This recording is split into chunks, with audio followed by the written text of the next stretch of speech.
श्री राम, जय जय श्री सीताराम। जब भगवान श्री राम अयोध्या के राजा बन चुके हैं और कभी कभी भगवान श्री राम वाटिका में बैठ करके अपने भ्राता सहित हनुमान जी और भी प्रजा को बहुत सारे उपदेश देते हैं।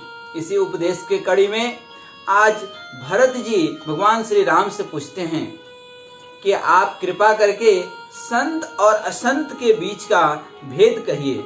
संत असंत भेद बिलगाई, प्रणत पाल मोहि कहूँ बुझाई। संतनह के लक्षण सुनु भ्राता, अगणित श्रुति पुराण विख्याता। कि हे भ्राता श्री, आप मुझे संत और असंत अर्थात अच्छे मनुष्य और दुष्ट मनुष्य के बीच का भेद बताइए, दोनों में क्या अंतर है। तो श्री राम जी कहते हैं कि जो पुराणों में वर्णित है, जिसको वेद बतलाते हैं, आइए आज उस जो है संत और असंत के बीच का भेद जो है बतलाते हैं। श्री राम जी कहते हैं कि हे भाई, संतों के लक्षण असंख्य हैं, गुण असंख्य हैं और वेद और पुराण में प्रसिद्ध है। संत और असंतों की करनी ऐसी है जैसे कुल्हाड़ी और चंदन का आचरण होता है। हे भाई सुनो, कुल्हाड़ी चंदन को काटती है क्योंकि उसका स्वभाव या काम ही वृक्षों को काटना है, किंतु चंदन अपना गुण देकर उसे काटने वाली कुल्हाड़ी को सुगंध से सुवासित कर देती है। कुल्हाड़ी दुष्टता का प्रतीक है जो चंदन को काट रहा है, लेकिन चंदन इतना सुगंधित है कि कुल्हाड़ी को भी सुगंधित कर देता है। एक संत गंगा जी में स्नान कर रहे थे, एक बिच्छू डूब रहा था। संत जी उसको अपने हथेली पे ले लिए और उसको बाहर निकालने लगे। जब बाहर निकालने लगे तो बिच्छू कई बार डंक मारा। लोगों ने कहा कि अरे इतना ही डंक मार रहा है, इसको पानी में ही फेंक दो। संत बोले कि ऐसा नहीं है, यह मेरा स्वभाव है इसकी भलाई करना, इसका स्वभाव है डंक मारना। दोनों हम अपना काम कर रहे हैं। मैं भी अपने जीवन में देखता हूँ कि मैं पोलाइट हूँ, मैं सीधा साधा व्यक्ति हूँ, तो कई बार लोग गलत फायदा उठा करके बड़ा खुश होता है, चलो हमने ये कर लिया। और मैं समझता हूँ कि तुम भी खुश, हम भी खुश, क्योंकि मैं अपना स्वभाव नहीं छोड़ सकता हूँ, मैं निर्दयी नहीं हो सकता हूँ। तो आइए हम श्री राम जी की बात कर रहे हैं। तो श्री राम जी कहते हैं कि संतों का ऐसा स्वभाव है कि दुष्टों को भी जो है कुछ भला ही करते हैं, अपने मन में उसको दुष्ट समझ करके उसके साथ कभी भी दुष्टता नहीं करते हैं। इसी गुण के कारण तो चंदन देवताओं के सिरों पर चढ़ता है, जगत का प्रिय है, और कुल्हाड़ी जो चंदन को काटता है उसको गर्म करके पिटाई की जाती है। संत विषयों में लिप्त कभी नहीं होते हैं, शील और सद्गुणों की खान होते हैं। उन्हें पराया दुख देख करके दुख होता है और सुख देखकर सुख होता है। वे सब में सर्वत्र सब समय समता रखते हैं, उनके मन में कोई उनका शत्रु नहीं है। वे मद से रहित और वैराग्यवान होते हैं तथा लोभ, क्रोध, हर्ष और भय का त्याग किए हुए रहते हैं। उनका चित्त बड़ा कोमल होता है, वे दीनों पर दया करते हैं तथा मन, वचन और कर्म से मेरी निष्कपट भक्ति करते हैं। सबको सम्मान देते हैं पर स्वयं मान रहित होते हैं। वे भरत, वे प्राणी मेरे प्राणों के समान हैं। उनको कोई कामना नहीं होती है, संतों की कोई इच्छा नहीं होती है, क्योंकि इच्छा पर उनकी दृढ़ विश्वास होता है। इच्छा उनके बस में होती है, मन उनके बस में होती है। वे भगवान के नाम के परायण होते हैं। शांति, वैराग्य, विनय और प्रसन्नता के घर होते हैं। उनमें अर्थात संतों में शीतलता, सरलता, सबके प्रति मित्र भाव और ब्राह्मण के चरणों में प्रीति होती है, जो धर्मों को उत्पन्न करने वाली है। हे तात, यह सब लक्षण जिसके हृदय में बसते हों, उनको सदा सच्चा संत जानना चाहिए, जो सम अर्थात मन के निग्रह, दम अर्थात इंद्रियों के निग्रह, सम, दम, नियम और नीति से कभी विचलित नहीं होते हैं और मुख से कभी कठोर वचन नहीं बोलते हैं, जिन्हें निंदा और स्तुति दोनों समान है और मेरे चरण कमलों में जिनकी ममता है, वे गुणों के धाम और सुख की राशि संत जन मुझे प्राणों के समान प्रिय हैं। अब ये तो संतों के गुण हुए, अब दुष्टों के भी गुण सुन लो, असंतों के भी गुण सुन लो। अब असंतों का स्वभाव सुनिए, कभी भूल कर भी उनकी संगति नहीं करना चाहिए। कहते हैं ना, तात स्वर्ग अपवर्ग सुख धैर्य तुला एक अंग तुल न ताहि मिले जो सुख लो सत्संग। अर्थात अच्छे लोगों का साथ, संतों का साथ और सत्संग का साथ जो है होना स्वर्ग के सुख से भी बढ़ करके है। और को न सठ सुधरे सत्संगति पाई आ को न कुसंगति पाई नसाई। अर्थात दुष्ट तो सुधर जाता है सत्संग का आश्रय लेकर के, संतों का साथ लेकर के, लेकिन यदि आप दुष्टों के साथ रहते हैं तो आपका सत्यानाश होना। आज तक ऐसा कौन है जो दुष्टों के साथ रहा और उसका सत्यानाश नहीं हुआ। अर्थात it is better to be alone than in bad company. कभी भी जीवन में भूल करके भी दुष्टों की संग देने वाले होते हैं। जैसे हरहाई बुरी जाति की गाय कपिला सीधी और दुधार गाय को अपने संग से नष्ट कर डालती है। हरहाई गाय जिस गाय के साथ रहती है खुद तो दूध देती नहीं है और दूसरे गाय को भी दूध देने से वंचित कर देती है। दुष्टों के हृदय में बहुत अधिक संताप रहता है, दुख रहता है। वे पराई संपत्ति देख करके सदा जलते हैं। वे जहां कहीं दूसरों की निंदा सुन पाते हैं वहां ऐसे हर्षित होते हैं मानो रास्ते में पड़ी बहुत बड़ा खजाना उनको मिल गया हो। वे काम क्रोध मद और लोभ के परायण तथा निर्दयी कपटी कुटिल और पापों के घर होते हैं। काम क्रोध मद लोभ परायण निर्दय कपटी कुटिल मलायन बैरु अकारण सब काहू सो अजो कर हित अनहित ताहू सो। अर्थात वे काम क्रोध और मद लोभ के परायण निर्दयी कपटी कुटिल और पापों के घर होते हैं।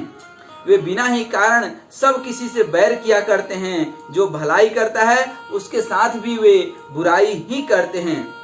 झूठ ही लेना झूठ ही देना झूठ ही भोजन झूठ ही चबेना बोल ही मधुर बचन जिमि मोरा खाई महाहि हृदय कठोरा। अर्थात उनका झूठा ही लेना है, झूठा ही देना होता है, झूठा ही भोजन है और झूठा ही चबेना होता है। अर्थात वे लेने देने के व्यवहार में झूठ का आश्रय लेकर के दूसरों का हक मार लेते हैं अथवा झूठी डींग हाका करते हैं कि हमने लाखों रुपए ले लिए, करोड़ों का दान कर दिया। इसी प्रकार खाते हैं चने की रोटी और कहते हैं कि आज खूब जो है मलाई खा करके आए हैं, अथवा चबेना चबा करके आते हैं और कहते हैं कि हमने तो बहुत 56 भोग जो है खाया है। मतलब कि वे सभी बातों में झूठ ही बोलते हैं। जैसे मोर बहुत मीठा बोलता है परंतु उसका हृदय ऐसा कठोर होता है कि वह महान विषैले सांप को भी खा जाता है, वैसे ही वे भी ऊपर से मीठे वचन बोलते हैं परंतु हृदय के बड़े ही निर्दयी होते हैं। दुष्ट दूसरों से द्रोह करते हैं, पराई स्त्री पराये धन तथा पराई निंदा में आसक्त रहते हैं। वे पामर और पापमय मनुष्य नर शरीर धारण किए हुए राक्षस ही हैं। एक तरह से लोभ ही ओढ़न लोभ ही डासन शिष नोदर पर जमपुर त्रासन। लोभ ही उनका ओढ़ना है, लोभ ही बिछावन है। अर्थात लोभ ही से वे सदा घिरे हुए रहते हैं। वे पशुओं के समान आहार और मैथुन के ही परायण होते हैं। अर्थात उनकी दिमाग में हमेशा वासना ही, प्रेम तो समझ ही नहीं सकते हैं, वासना से ही जो है वह कल्पित रहते हैं। उन्हें यमपुर का भय नहीं लगता, उन्हें नरक का डर नहीं लगता है, उन्हें पाप पुण्य का जो है ज्ञान नहीं होता है। यदि किसी की बड़ाई सुन पाते हैं तो वे ऐसे दुख भरी सांस लेते हैं मानो उन्हें जो है जुड़ी आ गई हो और बुखार आ गया हो। और वे जब किसी की विपत्ति देखते हैं तब ऐसे सुखी होते हैं कि मानिए जगत भर के राजा हो गए हों। वे स्वार्थ परायण, परिवार वालों के विरोधी, काम और लोभ के कारण लंपट और अत्यंत क्रोधी होते हैं। मातु पिता गुर विप्र न मानहि आप गए अरु घालहि आनहि अकरहि मोह बस द्रोह परावा असंत संग हरि कथा न भावा। वे माता पिता गुरु और ब्राह्मण किसी को नहीं मानते हैं। आप तो नष्ट होते ही, अर्थात खुद नष्ट तो होते ही होते हैं, साथ में अपने संगत में रहने वाले को भी नष्ट कर डालते हैं। मोह बस दूसरों से द्रोह करते हैं। उन्हें न संतों का संग अच्छा लगता है और न भगवान की कथा ही अच्छी लगती है। वे अवगुणों के समुद्र, मंद बुद्धि, कामी अर्थात राग युक्त, ईर्ष्या, बैर, वेदों के निंदा करने वाले और जबरदस्ती पराये धन के जो है स्वामी बनने के लिए जो है आतुर रहते हैं, अर्थात लूटने के लिए आतुर रहते हैं। वे दूसरों से द्रोह तो करते ही हैं, परंतु ब्राह्मण द्रोह विशेषता से करते हैं। उन्हें ब्राह्मणों से प्रायः बैर होता है। ये दुष्टों का सबसे पहला पहचान होता है। उनके हृदय में दंभ और कपट भरा हुआ रहता है, परंतु ऊपर से सुंदर वेश धारण किए रहते हैं, टिप टॉप में रहेंगे, लेकिन अंदर दुष्टता भरी रहती है। ऐसे नीच और दुष्ट मनुष्य सतयुग और त्रेता में तो नहीं मिलते हैं। द्वापर में कहीं एक आध गलती से मिल जाए, लेकिन कलयुग में झुंड के झुंड पाए जाते हैं। हे भाई, दूसरों की भलाई के समान कोई धर्म नहीं है। पर हित सरिस धर्म नहीं भाई, अपर पीड़ा सम नहीं अधमाई।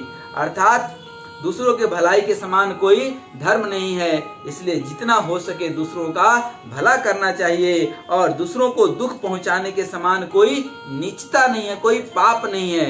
यदि आप किसी को दुख पहुंचाते हैं तो दुनिया के सबसे बड़े नीच आदमी आप हैं, नीच और गिरे हुए और दुष्ट है। समस्त पुराणों और वेदों का यही निर्णय है, एक निश्चित सिद्धांत है। मैंने आप लोगों से कहा, इस बात को पंडित लोग जानते हैं, सभी बुद्धिमान व्यक्ति जानते हैं कि मनुष्य का शरीर धारण करके जो लोग दूसरों को दुख पहुंचाते हैं, उनको जन्म मृत्यु के महान संकट तो सहने ही पड़ते हैं, नरक भी भोगने पड़ते हैं। मनुष्य मोह बस स्वार्थ परायण होकर अनेकों पाप करते हैं, इसी से उनका परलोक नष्ट हो जाता है। हे भाई, मैं भयंकर काल रूप बन करके अर्थात नरक जो है उनको मिलता है। अच्छे और बुरे कर्मों का यथा योग्य फल देने वाले परमात्मा फल तो देते ही देते हैं। ऐसा विचार करके जो लोग परम चतुर हैं, वे संसार के इस दुख रूप जो है माया से बच करके भगवान के चरणों में जो है हमेशा जो है उनका भजन करते हैं। इसी से वे शुभ और अशुभ फल देने वाले कर्मों को त्याग करके देवता जो है मनुष्य और मुनियों के नायक जो है भगवान को भजते हैं। संत और असंतों के ये गुण कहे गए हैं कि संत हमेशा स्वभाव से ही सरल, सहज और दूसरे का भला करने वाला होता है, और दुष्ट हमेशा दुष्टता अर्थात दूसरे की बुराई, चुगली, निंदा और गिराने की कोशिश करेगा। हालांकि उसको गिराने में, दूसरे को गिराने में खुद गिर जाता है, खुद नष्ट हो जाता है। ठीक वैसे ही जैसे ओला गिरता है फसल के ऊपर, तो ओला तो खत्म हो जाता है, थोड़ी देर के बाद बर्बाद हो जाता है, लेकिन फसल को भी बर्बाद कर जाता है। बहुत सारे कीड़े हैं फसल को बर्बाद कर देते हैं, लेकिन खुद भी तो बर्बाद हो जाते हैं, लेकिन उनके खुद की बर्बादी की चिंता नहीं होती है, लेकिन फसल वो बर्बाद कर देते हैं। दुष्ट व्यक्ति भी यही करता है, खुद तो बर्बाद होता ही होता है दूसरे को बर्बाद करने के चक्कर में, लेकिन अपनी बर्बादी उसको देख करके उतना दुख नहीं होता है जितना दूसरे की बर्बादी देख करके उसे सुख महसूस होता है। यही दुष्टों की सबसे बड़ी पहचान है। इस तरह से चारों भाई और हनुमान जी को जो है और जो है प्रजा को भगवान श्री राम यह जो है संत और असंत के बीच का भेद बतलाते हैं, जो बहुत ही महत्वपूर्ण है। हम सबको संत स्वभाव स्वीकार करना चाहिए, और हम भले संत बने या न बने, लेकिन उनके स्वभाव को, उनके चरित्र को हम अपने आचरण में लाएं, तो यह जो है जीवन धन्य हो जाएगा, समाज सुंदर हो जाएगा, राष्ट्र हमारा नित्य नई उन्नति की ओर अग्रसर हो जाएगा। इन्हीं शुभकामनाओं के साथ बहुत बहुत नमस्कार और धन्यवाद। जय श्री राम, जय श्री सीताराम, जय सीता।